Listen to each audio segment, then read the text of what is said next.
Alors la suite c'est une dilution. Donc on vous demande de calculer C3 à partir de C0. Donc on connaît la concentration initiale de la solution mère, 5 10 puissance moins 2 mol par litre. On connaît le volume prélevé de solution mère. Donc ici dans le tableau pour la solution 3, ce volume vaut 5 millilitres. On cherche la concentration C3, sachant qu'on obtient un volume de solution Phi de 100 millilitres. Qu'est-ce qu'on sait? On sait que le facteur de dilution, par définition, c'est C0 sur C3. C'est la concentration de la solution mère sur celle de la solution Phi. Ce facteur est supérieur à 1. Si tu augmentes le volume, si tu multiplies le volume de ta solution mère d'un facteur, par exemple comme ici, d'un facteur, hop, 20, ça veut dire que tu as baissé d'autant la concentration, car en ajoutant de l'eau, tu n'as pas modifié la quantité de chlorure de calcium hydraté, mais tu as augmenté le volume. Donc, tu as offert un plus grand volume pour un même nombre de moles, donc tu as abaissé la concentration.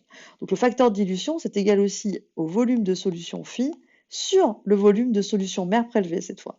Alors, pour te souvenir, si c'est mère sur phi ou phi sur mère, eh bien, dis-toi qu'il faut que le rapport soit toujours plus grand que 1. Donc, si tu raisonnes en termes de concentration, c'est forcément C mère sur C phi, parce que la solution mère est plus concentrée que la solution phi. Si tu raisonnes en volume, c'est forcément V phi sur V mère, puisque le volume de solution phi, qu'on met en général dans une fiole jaugée, est plus grand que le volume de solution mère qu'on prélève en général avec une pipette jaugée. Donc ici, on peut faire ce calcul, donc ça nous fait 100 sur 20, 100 sur 5, donc ça nous fait un facteur 20. De fait, donc C3 est égal à C0 sur F, c'est-à-dire est égal à 5 10 puissance moins 2 sur 20.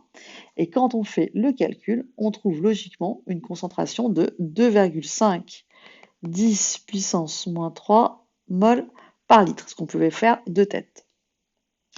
La question 4, c'est encore du facteur de dilution, si ce n'est que cette fois, on te demande de trouver le volume de solution en mer à prélever. Donc, je pense que tu as compris, ça nous fait, d'une part, on calcule le facteur de dilution grâce aux concentrations, et d'autre part, on pourra en déduire le volume de solution mère à prélever grâce à l'expression du facteur de dilution